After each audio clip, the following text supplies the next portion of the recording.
Wow, it's been sitting a long time. It's all just decomposing oil. Welcome to Team Rocket Garage. We're in someone else's garage today with a genuine 1967 Ford 289 C-Code engine. The C-Code was the 2V engine. It's about a 200 horsepower rated engine, but if you swap over the intake and carburetor, you end up with a K-Code clone, a K-Lone. This engine's been sitting for an unknown amount of time. My guess is about 20 years, so let's go ahead and tear into it. What we're gonna do is try and get this running. So my buddy Jarrett, who's done a lot for my channel, you've seen him on other videos, we wanna get this running so he's got an engine that he can put in his 1961 Ford Falcon. I built it! Oh.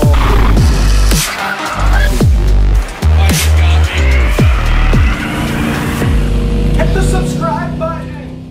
So what we've got here is a barn find 289 C-Code engine. The tags on it all reflect that it's a 1967 engine, which is good because no emission stuff. This is a 1961, very era specific, but this engine was covered in sawdust and all array of stuff. How much do you pay for this engine? And the transmission, 600 bucks. Okay, 600 for the setup, not too bad. It's cool to have all original stuff. So what we want to do is go through this engine. First off, we're going to do check to see if the starter works, and then we're going to do a compression test. We've already checked to see. Jarrett told me that he turned it over by hand. So we'll do a compression test, see how it sounds. There may be some valves in here that are stuck, so we'll probably pull the valve covers off and figure out from there. We've got some transmission fluid that'll help loosen some things up. We can put some in the oil and over the valves.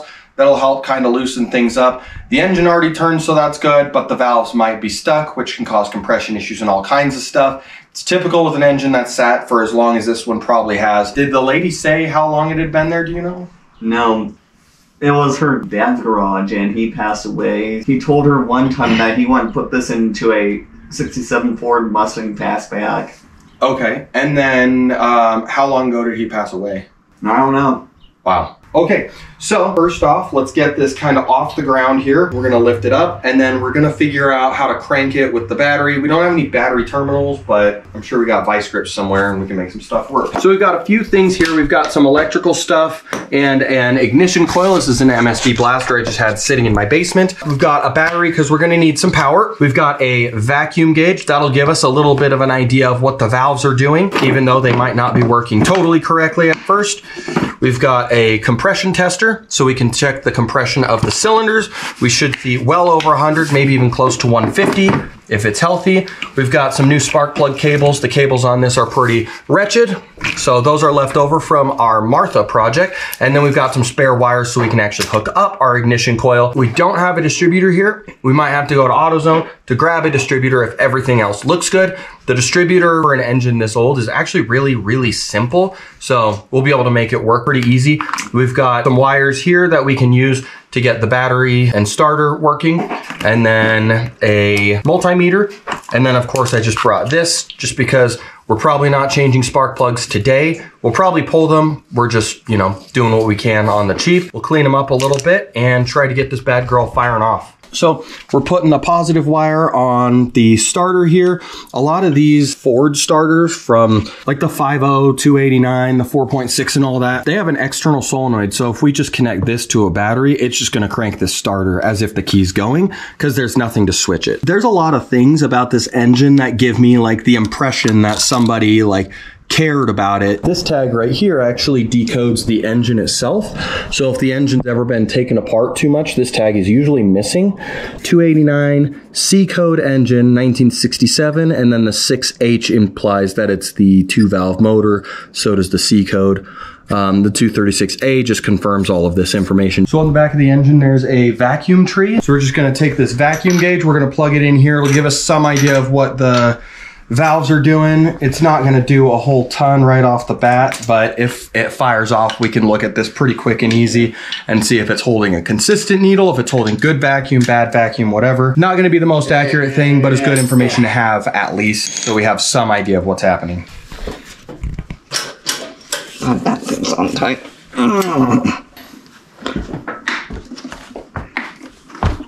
Here's hoping the starter works. Wow, look at those suckers. Power tip, dude. So our compression tester right here, we can compare the screw pattern on the spark plug. Probably gonna be this guy. Looks about right. And then we'll match that up to this. And we'll just screw this on here and make sure that the O-ring compresses. And then we can connect our actual pressure gauge here. Nice. There we go. Now we can check the compression of the engine, and we've got a bypass here so we can release the pressure too. So what we're doing is we're screwing right into the hole where the spark plug goes. Sometimes it's hard to get that first bite, and there we go. We want to get this sealed pretty decent, and then we've got our pressure gauge right here, and we'll go ahead and we're pretty much ready to crank her over. Let me actually, I just want to feel this thing. Oh, okay, that's not too bad. Yeah, I can feel some compression there. So we've got the ground hooked up to the bolt on the starter. We've got the positive wire on the starter input. We don't know if the starter works. Hopefully it does. If not, we have another one over there. So if we connect this, it should crank the engine over. All right, well, Bad starter? that starter's bad. All right, now who's surprised that the 60-year-old starter doesn't work? Not me. No. I'm not surprised. At least we have another starter. All right, we've got the battery connected. New starter in. Let's find out if she cranks.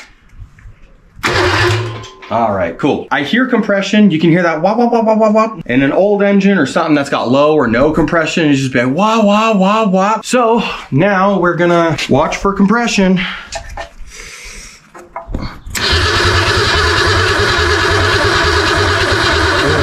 So we did the compression test on cylinder 1. We got 90 PSI, which is technically enough to run, but this engine should be like a 9-to-1 compression. So you'd expect 120 to like 160 PSI, depending on a lot of factors. We are pretty high elevation here. So we've got Jarrett taking off the valve cover here. We're gonna go through and look at some of the valves. Some of them might be stuck. We might have to crank it over. It also might just need to fire off and run for a second and get some oil pressure to help that. We're gonna get this guy an impact.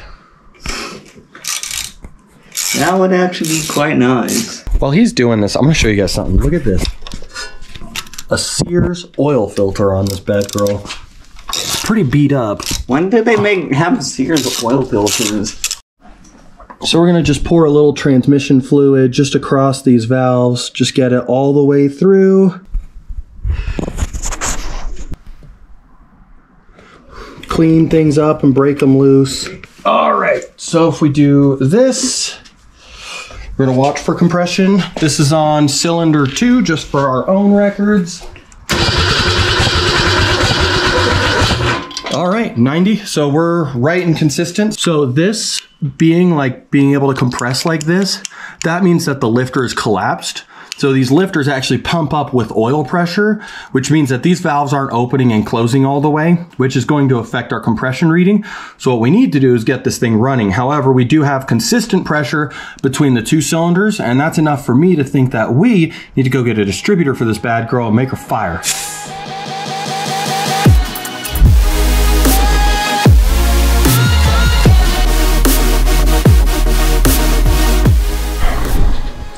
All right, so we are back. We've got the distributor here. So we're going to pop all these spark plugs out. We'll throw a little bit of transmission oil in the cylinders, put the distributor in, and we'll see if this bad girl is gonna fire. This engine just gives me good vibes. And if the engine gives good vibes, then the transmission, I'm betting it's probably gonna be okay. Probably at least do like a service on it. There is a risk though with this old of a transmission. I mean, you heat that thing up one time, you might lose a freaking pump seal. There's all kinds of things that can go wrong. So might be worth just while it's out, like taking the pump out and putting a new seal in it. That seal's like $5. It's just a big O-ring. Wow, it's been sitting a long time. It's all just decomposing oil. Dude, smell that. Yeah, all collapsed lifters. She's gonna run like crap. She's gonna run. cool. So we need to figure out which one of these is intake and which one of these is exhaust. It's pretty easy to tell. So if you come look right here, so we can see the intake comes to right here. So it could go to either valve. However, we can see this one is placed right above the exhaust. It wouldn't make sense for the exhaust to come over like that. So this is gonna be our exhaust valve. We need to rotate the engine until we see this guy, our first cylinder intake valve, open and then close. So there's our exhaust, and then we'll have our intake right after that. Now we've got cylinder 1 in the right spot. We're gonna need to hang this engine from something else so we can get the distributor in there. All right, so we're gonna throw a little bit of oil down in here. There's a camshaft gear in there that drives the distributor. We're just gonna lubricate kind of everything that we can. This will also go down into the oil pump. So we'll throw a little bit down there. And then just a little bit on the gear here as well. That way it stays lubricated. Sure hope this works. This needs to be kind of in the middle here so you can adjust it left and right. But I've set up this screw as being cylinder 1. So if we turn it this way, because this rotates like this, so if we turn it this way, it advances timing. If we're right here, that's at 0. So we'll probably bring it over just a little. So this distributor is a points style distributor, and we do have a little bit of information on that back in our 1967 Impala series, when we actually recovered a car that had been sitting for what, 29 years? 30, something like that. That car got running pretty easy, so hopefully this will be just as easy. If you like stuff like 67 Impalas, I'll put a link about that in the description. Yeah, so now we are going to just start putting spark plug cables on this. Fun fact, those spark plug cables are different, these ones. There was another rotor and cap in here. Yeah, we'll use this one. We might actually have to re-stab this distributor if cylinder 1 is not in the same spot. Oh, there you go. Okay, so we're off by 1 cylinder here, so we'll re-stab this distributor. So we'll take this top and see how this is moved over 1. So we can't go that far, so we'll just pop her out. And then, so you see how it's moving like that? That's because of the gear on the distributor that's engaging with the cam. So gotta go over 1 tooth. There we go. Is that the right? Yep, we'll have plenty of advance there. All right, cool. So we've got all of this. Jarrett, we need to put some oil in each of the cylinders and then put the spark plugs back in. So if you want to clean the spark plugs up, here you go. And then I'm gonna start working on this. Look at that dirty spark plug. Yeah, take that dirty spark plug. Make it nice and clean. So we've got a mixture of automatic transmission fluid and oil. We're just pouring a little bit into each of these cylinders. It'll probably get pretty messy and get everywhere, but we want to give those rings every chance they have to kind of expand, seal, and be happy. Oh wow, that was a lot. Oh boy. Well, that cylinder's gonna have a ton of crap in it. All right, there we go. All these spark plugs are now clean. All right, slap them in.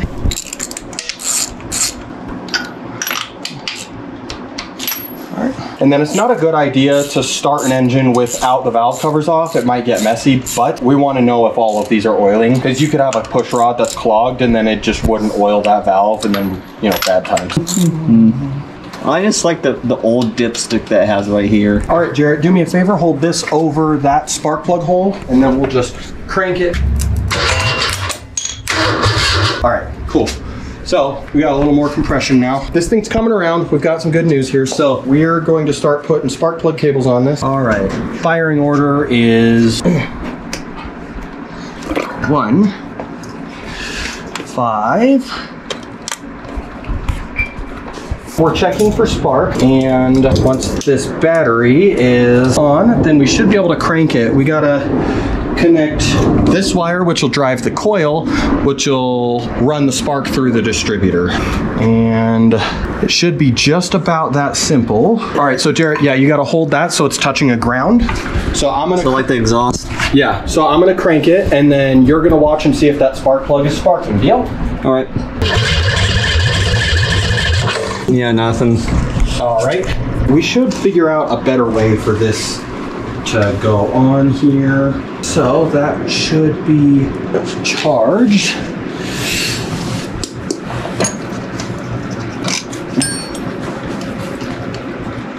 Well, I say let's just give it a shot with some. You want to shove that spark plug back in? All right, let's see here. So, distributor should be on. I'm gonna stand back. You guys are men. It fired. Did you see that? Yeah. Cool. All right. So Jarrett, you need to come here and hold this thing down. Don't turn it, just hold it down. You don't have to put that much pressure on it, but just don't pop out. It also might explode out of the carburetor, but that's a different scenario situation.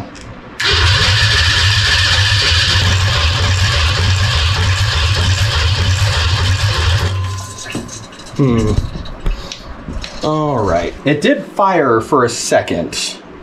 So. That's good news, though. That is good news. Take this guy. And then see if it's sparking. I'm gonna shock myself.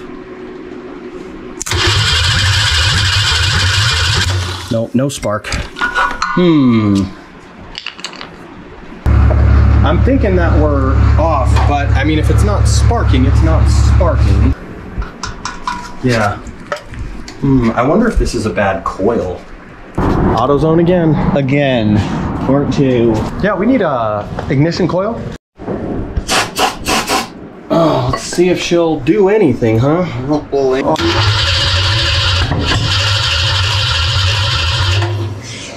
She's thirsty. Where's our...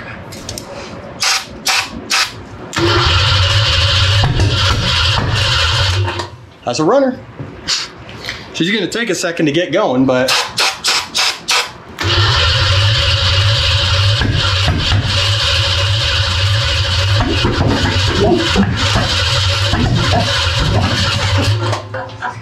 Those valves aren't making all the compression in the world, but...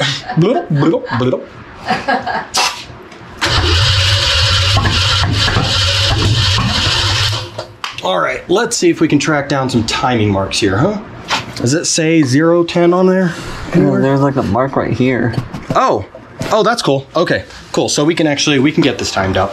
All right, Jarrett, come over here and just hold this, just right here. It's just this metal part that'll shock you. So just, yeah. Actually, let's take this guy, move it over here so it doesn't have anywhere to go. There we go.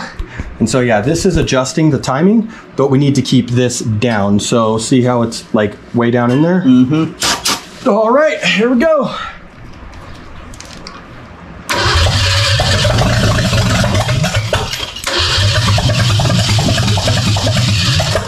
Go.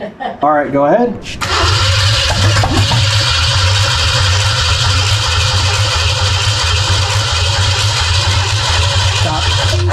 I can't see the marks. Do you want to crank it real quick? Just one more? One more? Nice, perfect. Okay. Do you have that? Oh, here it is. We're going to try getting You got my battery really messed up, man. I got what? My battery really fucked up. Timing here, go ahead.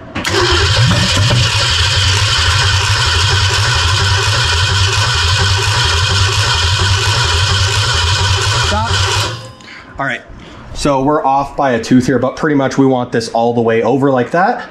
So, if you go ahead, here, I'll take this, I'll hold this, and then you crank it, and then if it sounds like it's running, take it off.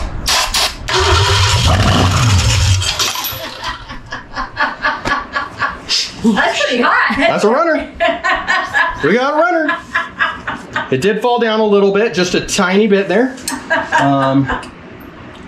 Oh, that's why, because you had the chain on the other side of this, so you hurt your little carburetor, but hey, cool, runner. Like, shit.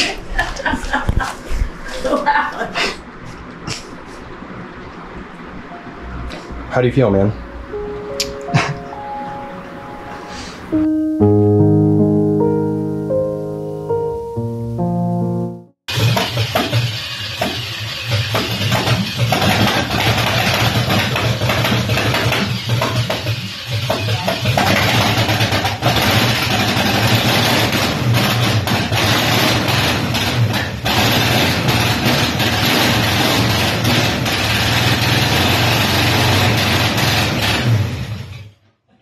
I saw sparks. Yeah, that's okay.